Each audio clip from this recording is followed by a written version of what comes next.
ओम शांति। एडिटी मिले तारीख है 12/10/2024। मीठा मीठा बाप दादा चवंदा मीठी मीठी बार बाप खे भैया ठही आया आहिनि तव्हां सभिनि जी नैया खे विषय सागर सां कढी खीर सागर में वठी वञण लाइ। हाणे तव्हांखे हिन पार सां हुन पार वञिणो। बाप खिवैया ठही करे आया आहिनि तव्हां सभिनि जी नैया खे विषय सागर सां कढी खीर सागर में वठी वञण लाइ।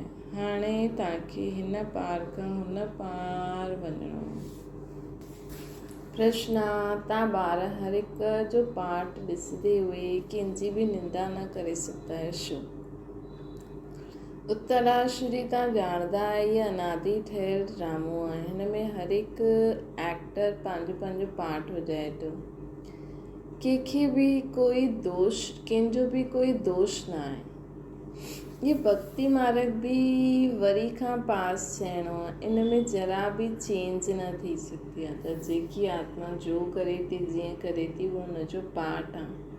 प्रश्न आहे, कंहिं ॿ शब्दनि में सॼो चक्कर जो ज्ञान समायल आहे? उत्तर आहे, अॼु ऐं कल्ह असां सतयुग में हुयासीं। अॼु 84 जन्मनि जो चकर लॻाए नर्क में पहुचा आहियूं। कल्ह वरी स्वर्ग में वेंदासीं। ओम शांति।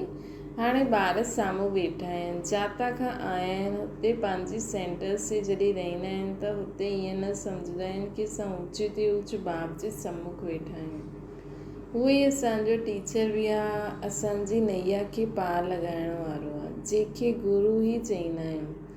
हिते तव्हां सम्झंदा आहियो असां सम्मुख वेठा आहियूं। असांखे हिन विषय सागर सां निकिरी करे खीर सागर में वठी हलंदा आहिनि बाबा। पार वठी वञण वारो बाबा बि सम्मुख वेठा आहिनि। उहे हिकु शिव बाप जी आत्मा आहे, जंहिंखे ही सुप्रीम अथवा ऊच ते ऊच भॻवानु चइबो आहे। हाणे तव्हां ॿार सम्झंदा आहियो असां ऊच ते ऊच भॻवानु शिव बाबा जे साम्हूं वेठा आहियूं। उहे हिननि में ब्रह्मा तन में वेठा आहिनि। उहे तव्हांखे पार बि पहुचाईंदा आहिनि। उन्हनि खे रथ बि ज़रूरु खपे, न त श्रीमत कीअं ॾियनि। हाणे तव्हां ॿारनि खे निश्चय आहे कि असांजो बाबा बि आहे, टीचर बि आहे, पार वठी वञण वारो बि आहे। हाणे असां आत्मायूं पंहिंजे घर शांतिधाम में वञण वारियूं आहियूं। उहो बाबा असांखे रास्तो ॿुधाइनि था। हुते सेंटर्स ते वेहण ऐं हिते सम्मुख वेहण में राति ॾींहं जो फ़र्क़ु आहे। हुते ईअं न सम्झंदासीं कि असां सम्मुख वेठा आहियूं। हिते हीअ महसूस त ईंदी आहे। हाणे असां पुरुषार्थ करूं था। पुरुषार्थ कराइण वारे खे ख़ुशी रहंदी आहे न। पुरुषार्थ कराइण वारे खे ख़ुशी रहंदी आहे। हाणे असां पावन ठही करे घर वञूं था। जीअं नाटक जा एक्टर्स हूंदा आहिनि त सम्झंदा आहिनि न, हाणे नाटक पूरो थियो। हाणे बाप आया आहिनि असां आत्माउनि खे वठी वञण लाइ। इहे बि सम्झाईंदा आहिनि तव्हां घर कीअं वञी सघंदा आहियो। उहो बाप आहे, नैया खे पार करण वारो खिवैया आहे। नैया खे पार करण वारो खिवैया बि आहे। उहो माण्हू भल ॻाईंदा आहिनि, परंतु सम्झंदा कुझु बि न आहिनि कि नैया कंहिंखे चइबो आहे। छा उहो शरीर खे वठी वेंदी आहे? हाणे तव्हां ॿार ॼाणंदा आहियो असांजी आत्मा खे पार वठी वेंदी शिव बाबा। हाणे असां आत्मा हिन श्री सागर वैशालय सां विषय वैतरणी नदी में पिया आहियूं। असां असल रहवासी शांतिधाम जा हुयासीं। असांखे पार वठी वञण वारो अर्थात घर वठी वञण वारो बाबा असांखे मिलियो आहे। तव्हांजी राजधानी हुई जो माया रावण सॼी छीने वरितई। उहा राजधानी पोइ ज़रूरु वठणी आहे न असांखे। बेहद जो बाप चईंदा आहिनि ॿार हाणे पंहिंजे घर खे यादि करो। हुते वञी करे पोइ खीर सागर में अचिणो। हिते आहे विषय सागर, हुते आहे खीर सागर। मूल वतन आहे शांति जो सागर। 3 धाम आहिनि। इहो आहे दुख धाम, इहो विषय सागर, सत्य खीर सागर, मूल वतन शांति जो सागर। बाप सम्झाईंदा आहिनि मिठी मिठी ॿार पंहिंजी खे आत्मा सम्झ मूंखे यादि करो। चइण वारो केरु कंहिं द्वारा? सॼे ॾींहुं मिठा मिठा ॿार चईंदा रहंदा आहिनि। हाणे आत्मा पते था जंहिं कारण पोइ शरीर बि ईअं मिलंदो आहे। हाणे तव्हां सम्झंदा आहियो असां पका पका सोने जा जेवर हुयासीं, पोइ खाद पइजण सां कूड़ा ठहिया आहियूं। हाणे उहो कूड़ कीअं निकिरे? हिन करे याची यात्रा जी भट्टी आहे। अग्नि में सोनो पको थींदो आहे। बाबा बार बार सम्झाईंदा आहिनि, इहे सम्झाणी त तव्हांखे ॾींदो आहे जो हर कल्प ॾींदो आहे। असांजो पाठ आहे 5000 वर्ष पोइ अची करे चईंदो आहे की ॿार पावन ठहो। असांजो पाठ आहे वरी 5000 वर्ष पोइ अची करे चईंदा आहियूं की ॿार पावन ठहो। सत्युग में बि तव्हांजी आत्मा पावन हुई। शांति धाम में बि पावन आत्मा रहंदी आहे। उहो त असांजो घरु आहे। केतिरो स्वीट घरु आहे, केॾी शांती आहे, केॾो पावन आहे। कोई संकल्प विकल्प व्यर्थ संकल्प न। सत्युग में त बि संकल्प त हलणा आहे न शरीर में। त सत्युग त हिकदमि शांति शुद्ध जॻह, जिते वञण लाइ मनुष्य मथो मारंदा आहिनि। बाप सम्झाईंदा आहिनि हाणे सभिनि खे वञिणो आहे, पोइ पाठ वॼाइण लाइ अचिणो आहे। इहे त ॿारनि खे सम्झायो आहे। ॿार जॾहिं दुखी थींदा आहिनि त चईंदा आहिनि हे भॻवान असांखे पाण वटि सॾु करो। असांखे हिते दुख सां असांखे हिते दुख में छो छॾियो आहे? ॼाणंदा आहिनि बाप परमधाम में रहंदा आहिनि त चईंदा आहिनि हे भॻवान असांखे परमधाम में सॾु करो। सत्युग में ईअं न चईंदासीं, हिते त सुख ई सुख आहे, हिते अनेक प्रकार जो दुख आहे। तॾहिं पुकारंदा आहिनि हे भॻवान। आत्मा खे यादि रहंदो आहे न की भॻवान मथे आहे, परंतु भॻवान खे ॼाणंदा ई न आहिनि। हाणे तव्हां ॿारनि खे बाप जो परिचय मिलियो आहे। बाप चईंदा ई आहिनि की मां त परमधाम में रहंदो आहियां। घर खे ई यादि कंदा रहंदा आहिनि दुनिया वारा। ईअं कॾहिं न चईंदा आहिनि राजधानी में सॾु करो। बाप रहंदा आहिनि परमधाम में, घर खे ई यादि कंदा आहिनि की असांखे हे भॻवान मथे वठी हल। ईअं कॾहिं न चईंदा आहिनि की राजधानी में वठी हलो। राजधानी जे लाइ कॾहिं न चईंदा। बाप त राजधानी में रहंदा बि न आहिनि ऐं न ई बाबा खे बि राजधानी में यादि कंदा आहिनि। भॻवान खे बि मथे ई यादि कंदा आहिनि। हीअं सत्युग में भॻवान खे यादि करे ईअं न चईंदा आहिनि की असांखे बि होॾे वठी हल। हू त रहंदा आहिनि शांति धाम में, सभु शांती मांगदा आहिनि। परमधाम में भॻवान वटि त ज़रूरु शांती ई रहंदी न, जंहिंखे मुक्ति धाम चइबो आहे। उहो आत्माउनि जे रहण जो स्थान आहे, जाता खां आत्मा ईंदी आहे। सत्युग खे घर न चईंदासीं, उहो राजधानी आहे। हाणे तव्हां किथां किथां आया आहियो, हिते अची करे सम्मुख वेठा आहियो। बाबा बार बार चई ॻाल्हि कंदा आहिनि। बाबा बाप जे रूप में बार बार बि चईंदा आहिनि। पोइ टीचर ठही सृष्टि जी आदि मध्य अंत जो राज अथवा हिस्ट्री जोग्राफी सम्झाईंदा आहिनि। कई ॻाल्हियूं कोई शास्त्रनि में न आहिनि। इहे ॻाल्हियूं कोई शास्त्रनि में न आहिनि। तव्हां ॿार ॼाणंदा आहियो मूल वतन आहे असां आत्माउनि जो घरु। सूक्ष्म वतन आहे दिव्य दृष्टि जी ॻाल्हि। बाक़ी सत्य त्रेता द्वापर कलयुग त हिते ई हूंदो आहे। पाठ बि त हिते वॼाईंदा आहिनि। सूक्ष्म वतन जो कोई पाठ न आहे। साक्षात्कार जी ॻाल्हि आहे अॼु ऐं कल्ह। इहे त सुठी रीति बुद्धि में हुजणो खपे। कल्ह असीं सत्य में हुयासीं, पोइ 84 जन्म वठंदे अॼु नर्क में अची पिया आहियूं। बाप खे सॾु बि नर्क में ई कंदा आहिनि। सत्य में त अथाह सुख आहे त कोई सॾु ई न कंदा आहिनि। हिते त शरीर में आहियो तॾहिं ॻाल्हि करे सघंदा आहियो। बाप बि चईंदा आहिनि मां जानी जानन आर आहियां। हिते तव्हां शरीर में आहियो तॾहिं ॻाल्हि करे सघंदा आहियो। बाप बि चईंदा आहिनि मां जानी जानन आर आहियां। अर्थात सृष्टि जे आदि मध्य अंत खे ॼाणंदो आहियां। परंतु ॿुधायां कीअं? वीचार जी ॻाल्हि आहे न। परंतु ॿुधायां कीअं, वीचार जी ॻाल्हि आहे कि मां तव्हांखे उहो ज्ञान कीअं ॾियां। हिन करे लिखियलु आहे, बाप रथ वठंदा आहिनि, चईंदा आहिनि मुंहिंजो जनम तव्हां जहिड़ो न हूंदो आहे, मां हिन में प्रवेश कंदो आहे। रथ जो भी परिचय ॾींदा आहिनि। ये आत्मा भी नाम रूप धारण कंदे कंदे तमो प्रधान थी आहे। हिन समय सभु छोरा आहिनि, छो जी बाप खे ॼाणंदा ई न आहिनि, त सभु छोरा ऐं छोरियूं थी आहिनि, आपस में लड़ंदा आहिनि त चईंदा आहिनि छोरा छोरी लड़ंदा छो आहियो, त बाप चईंदा आहिनि मूंखे त सभु भुलिजी विया आहिनि, आत्मा ई चईंदी आहे छोरा छोरियूं। लौकिक बाप बि चईंदा आहिनि, बेहद जे बाप बि चईंदा छोरा छोरियूं, इहे छा हाल ठाहे छॾियो अथव, कोई धणी धुणी न आहे छा। तव्हांखे बेहद जो बाप जो स्वर्ग जो मालिक ठाहींदा आहिनि, जेके तव्हां अधु कलाक सां पुकारंदा आहियो हुनजे लाइ चईंदा आहियो ठिकर पितर में। हाणे बाप सम्मुख वेठा सम्झंदा आहिनि, हाणे तव्हां ॿार सम्झंदा आहियो असां बाबा वटि आया आहियूं, ये बाबा ई असांखे पढ़ाईंदा आहिनि, असांजी नैया पार कंदा आहिनि, छो जी इहा नैया ॾाढी पुराणी थी आहे। त चईंदा आहिनि हिनखे पार लॻायो, पोइ असांखे नई ॾियो। पुराणी नैया ख़ौफ़नाक हूंदी आहे, किथे रास्ते में टुटी पए एक्सीडेंट थिए त तव्हां चईंदा असांजी नैया पुराणी थी वई आहे, हाणे असांखे नई ॾियो। हिनखे शास्त्र बि वस्त्र बि चइबो आहे, नैया बि चइबो आहे।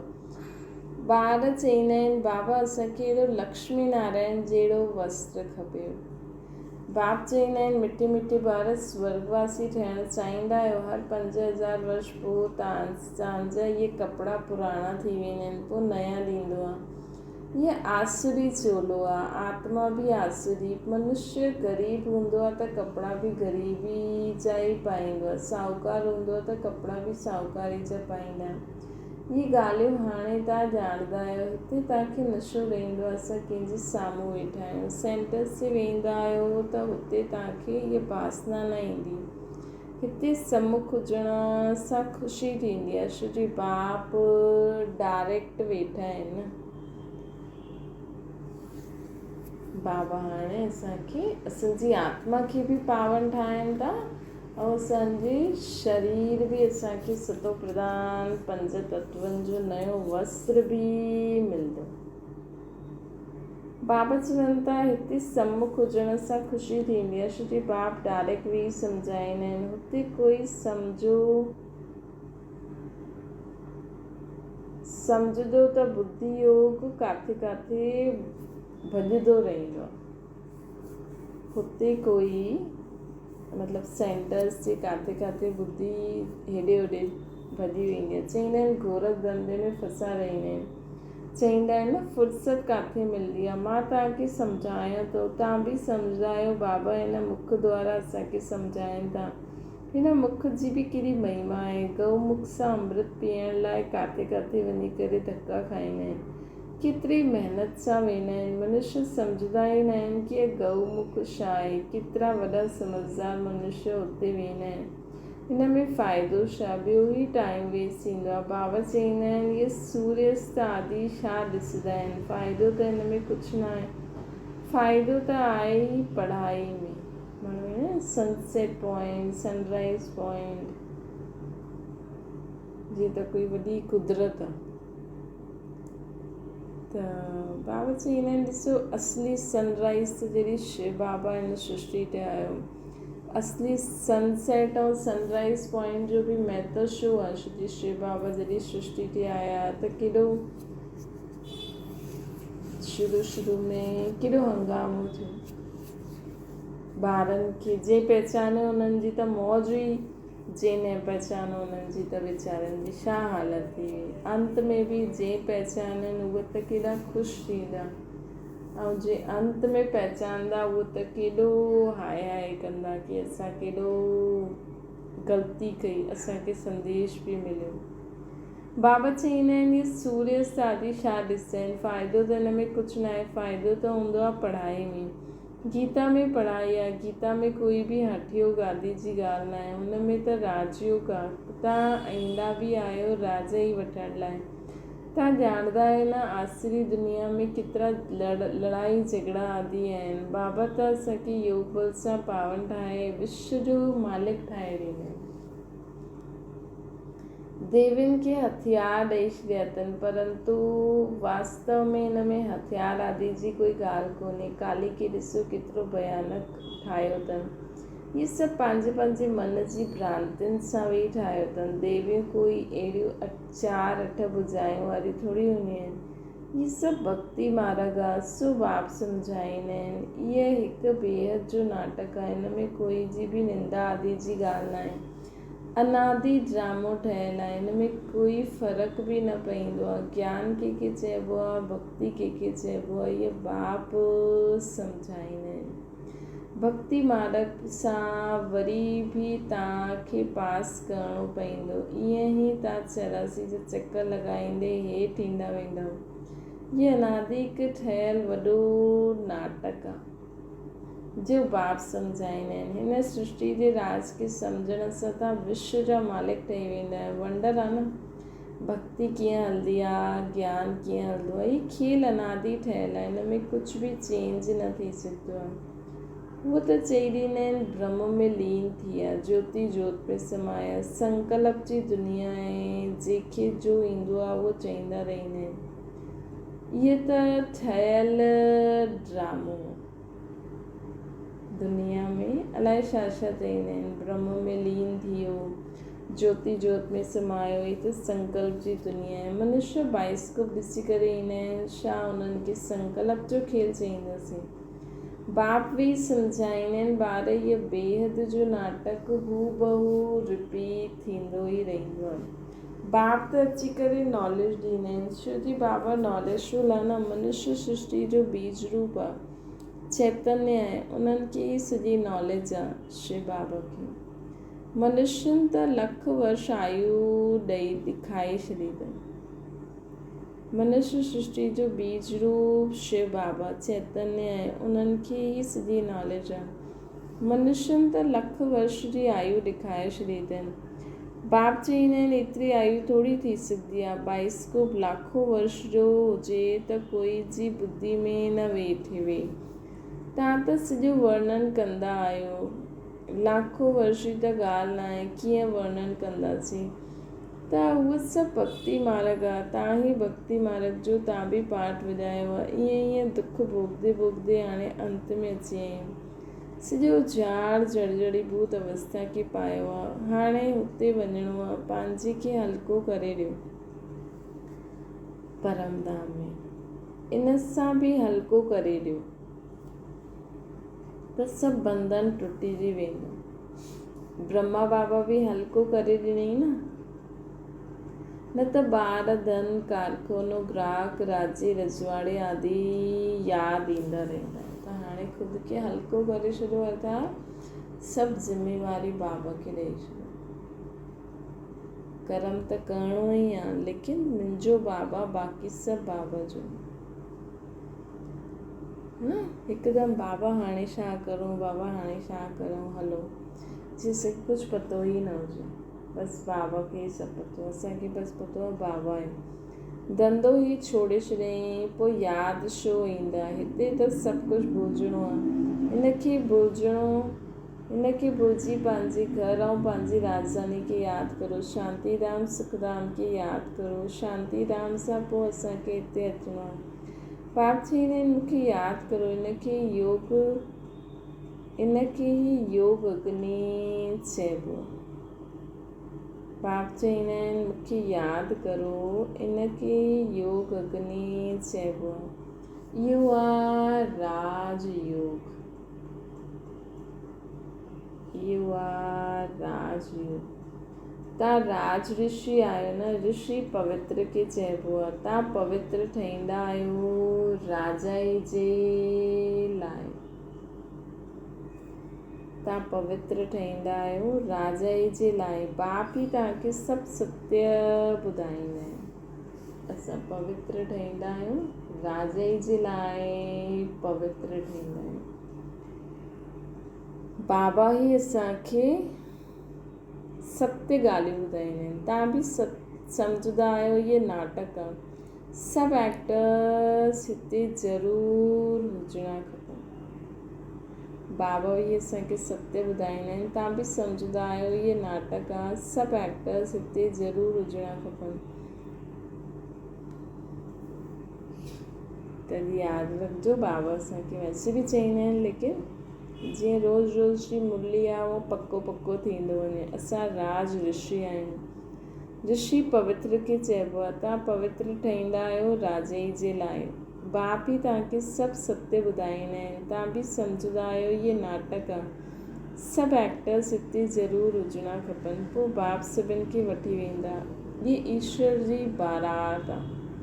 हुते बाप ऐं ॿार रहंदा आहिनि, पोइ हिते ईंदा आहिनि पाठ वॼाइण। बाप त सदैव हुते रहंदा आहिनि, मूंखे यादि ई दुख में कंदा आहिनि। हुते पोइ मां छा कंदमि? सत्य हू तव्हांखे शांतीधाम सुखधाम में भेजी, बाक़ी छा खपे? तव्हां सुखधाम में हुयो, बाक़ी सभु आत्मायूं शांतीधाम में हुयूं, पोइ नंबरवार ईंदी रहंदियूं। नाटक अक्सर पूरो थींदो आहे, नाटक अची करे पूरो थींदो। बाप चईंदा आहिनि ॿार हाणे गफ़लत न करो, त ईअं असांखे मनन चिंतन करिणो। हा, कीअं असां सभु आत्मायूं अंत में शिव जी बारात जे रूप में मथे वेंदासीं, पोइ बाबा असां रहंदासीं, पोइ नंबरवार हेठि ईंदासीं, पोइ वरी सभु पूरो थी वेंदो, वरी बाबा ईंदो। त ईअं असांखे वीचार सां गॾु मंथन करिणो। बाप चईंदा आहिनि ॿार हाणे गफ़लत न करो, पावन त ज़रूरु थियणो आहे। बाप चईंदा आहिनि इहे उहे ई ड्रामा अनुसार पाठ वॼे थो। तव्हांजे लाइ ड्रामा अनुसार मां कल्प ईंदो आहे, नई दुनिया में हाणे हलणो। हाणे पंहिंजे घर परमधाम हलणो आहे, पोइ नई दुनिया में असांखे अचिणो आहे। अच्छा, मीठी मीठी सिके लॾे ॿारनि प्रति माता पिता बाप दादा जो यादि प्यार और गुड मॉर्निंग। रूहानी बाप जी सभिनि रूहानी ॿारनि खे नमस्ते। असांजी बि रूहानी माता पिता बाप दादा खे यादि प्यार गुड मॉर्निंग और नमस्ते। धारणा जे लाइ मुख्य सार। हाणे इहो झार पुराणो जड़जड़ीभूत थी वियो आहे। आत्मा खे वापसि घर हलणो आहे, इन करे पंहिंजे खे सभु संबंधनि सां मुक्त करे हल्को करे ॾियो। मतलब सभु कुझु बाबा खे ॾेई छॾियो, ज़िम्मेवारी ट्रस्टी थी करे निभायो, है न। सभु बाबा खे ॾेई करे बसि बाबा हाणे छा करिणो, बाबा हाणे छा करिणो, जीअं बाबा ॿुधाईंदा वञनि असां कंदा वञूं। मां आत्मश्री द्वारा कराईंदी वञा। हितां जो सभु कुझु बुद्धि सां कढी छॾिणो आहे। शांतीधाम सुखधाम यादि रहे। ॿियो अनादि ड्रामा खे बुद्धि में रखी कहिड़े बि पाठधारी जी निंदा न करणी आहे। ड्रामा जे राज खे सम्झी विश्व जो मालिक। वरदाना साइलेंस जी शक्ति द्वारा आत्मा शक्ति जी उड़ान जी तीव्र गति करण वारा विश्व परिवर्तक ठहियो। साइंस जे साधन जी रफ़्तार खे साइंस द्वारा कट भी करे सघंदा आहियूं, पकड़े भी सघंदा आहियूं, लेकिन आत्मा जी गति खे अञा ताईं कोई पकड़े न सघियो आहे, न पकड़े सघंदो। इन में साइंस पंहिंजे खे फेल सम्झंदी आहे। जिते साइंस फेल आहे उते साइलेंस जी शक्ति सां जो चाहे उहा करे सघंदा आहिनि। डॉक्टर बि जॾहिं फेल थी वेंदो आहे त चईंदो आहे न हाणे त भॻवान ई कुझु चमत्कार करे सघंदो, है न। त जिते साइंस फेल थींदी आहे उते साइलेंस जी शक्ति सां जो चाहे उहो करे सघंदा आहियूं। त आत्मा शक्ति जी उड़ान तीव्र गति सां करो, है न। आत्मा शक्ति जी उड़ान तीव्र गति सां करो। हिन शक्ति सां स्वपरिवर्तन, चाहे कंहिंजी बि वृत्ति खे परिवर्तन, वायुमंडल जो परिवर्तन करे विश्व परिवर्तक ठही सघंदा आहिनि।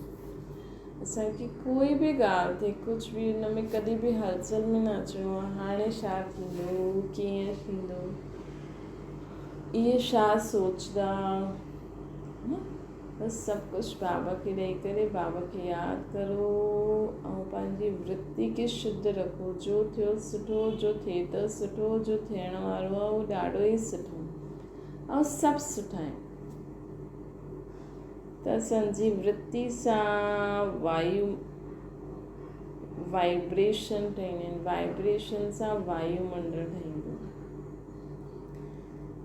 बाबा चवंदा आहिनि कि आत्मा शक्ति जी उड़ान तीव्र गति सां करो। इन शक्ति सां स्व परिवर्तन, चाहे कहिड़ी कंहिंजी वृत्ति खे परिवर्तन, वायुमंडल जो परिवर्तन करे विश्व परिवर्तक ठही सघंदा आहिनि।